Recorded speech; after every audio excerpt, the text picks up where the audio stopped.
रेखा नाम की एक लड़की एक गांव में अपने छोटे से घर में रहती थी। रेखा का इस दुनिया में कोई और नहीं था। उसके माता पिता ने मरने से पहले अपनी बेटी के लिए एक छोटा सा खेत खरीदा था।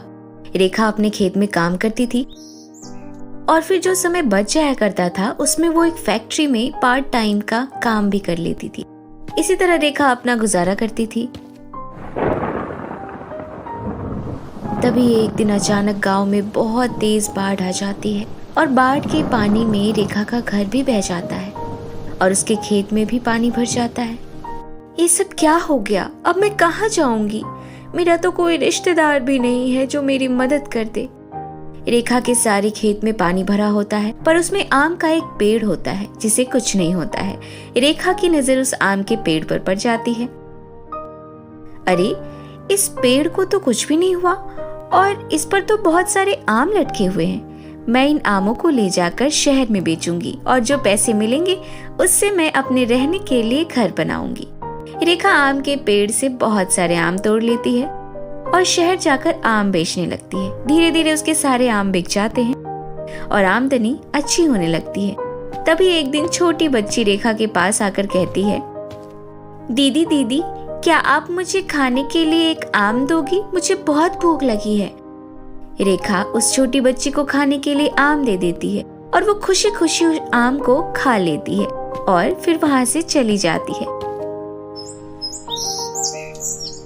दिन ऐसे ही बीतते जा रहे थे और रेखा आम बेचकर इतना पैसा जमा कर लेती है जिससे वो एक घर खरीद सके। कुछ दिन बाद रेखा घर खरीदने के लिए पैसे लेकर जा रही होती है। तभी उसके पैसों का बैग कहीं गिर जाता है और वो इधर उधर देखने लगती है पर पैसों का बैग उसे कहीं मिलता नहीं और वो जोर जोर से रोने लगती है। अरे, मेरे पैसे कहाँ गिर गए? अब मैं घर कैसे खरीदूंगी? तभी रेखा को रोता देख वो बच्ची उसके पास आती है जिसको उसने एक दिन आम खिलाए थे। क्या हुआ दीदी, आप रो क्यों रही हो? रेखा उस बच्ची को पैसे गिरने वाली बात बताती है, जिसे सुनने के बाद वो लड़की एक परी के रूप में बदल जाती है और उससे कहती है, रेखा, तुम बहुत अच्छी लड़की हो, गरीबों की हमेशा मदद करती हो। मैं परी लोग से पृथ्वी पर आम खाने के लिए आई थी। मैंने हर फल वाले से आम मांगे लेकिन किसी ने मुझे आम नहीं खिलाए, पर तुमने एक बार भी मुझे पैसों के लिए नहीं कहा और आम खिला दिए। मैं तुम्हारी इसी बात से बहुत खुश हूँ। आज तुम मुसीबत में हो तो मैं तुम्हारी मदद करनी चाहिए। ये कहकर परी एक सुंदर सोने से जादुई आम घर प्रकट करती है और रेखा को वो उस आम घर के गुणों के बारे में बताते हुए वापस परी लोग चली जाती है। उस आम घर को देखकर रेखा की खुशी का ठिकाना नहीं रहता और जब वो घर के अंदर जाती है तो उसे ढेर सारे आम मिलते हैं जो दिखने में साधारण होते हैं पर उनमें जादुई गुण होते हैं। वो जादुई सोने का आम रेखा के जिंदगी बदल देता है और रेखा अब गरीब और जरूरतमंद लोगों की मदद करने लगती है। वो लोगों को जादुई आम देती थी जिससे उन लोगों के सारे सपने पूरे होने लगते हैं। रेखा के पड़ोस में रहने वाली कमोनिका हमेशा उससे जलती थी। जब उसको सोने के जादुई आम घर वाली बात पता चलती है तो वो गुस्से से लाल हो जाती है। अरे, इसके पास ये आम का घर कहाँ से आया? मैंने सुना है घर के अंदर जादुई आम रखे हैं जो सभी अलग अलग गुणों वाले हैं। क्यों ना आज रात को मैं इन आमों की चोरी करके अपने घर ले आऊं। आधी रात को कमोनिका चुपके से उस जादुई घर में घुस जाती है और सारे जादुई आमों को चुरा लेती है और इन्हें ले जाकर अपने घर में छिपा कर रख देती है। कमोनिका उस दिन बहुत खुश होती है और सो जाती है। सुबह उठने पर जादुई आम अपना करिश्मा दिखाने लगते हैं और कमोनिका का घर जादुई आम घर में बदल जाता है। ये देखकर उसकी खुशी का ठिकाना नहीं रहता। अरे कमोनिका, लगता है तेरी तो लॉटरी लग गई। अब तो मैं सारी जिंदगी इस जादुई आम के घर में ऐशो आराम से रहूंगी। एक तरफ कमोनिका खुश हो रही है तो वहीं रेखा अपने जादुई आमों की चोरी से परेशान होती है और अपने आमों को ढूंढते ढूंढते कमोनिका के घर पहुंच जाती है।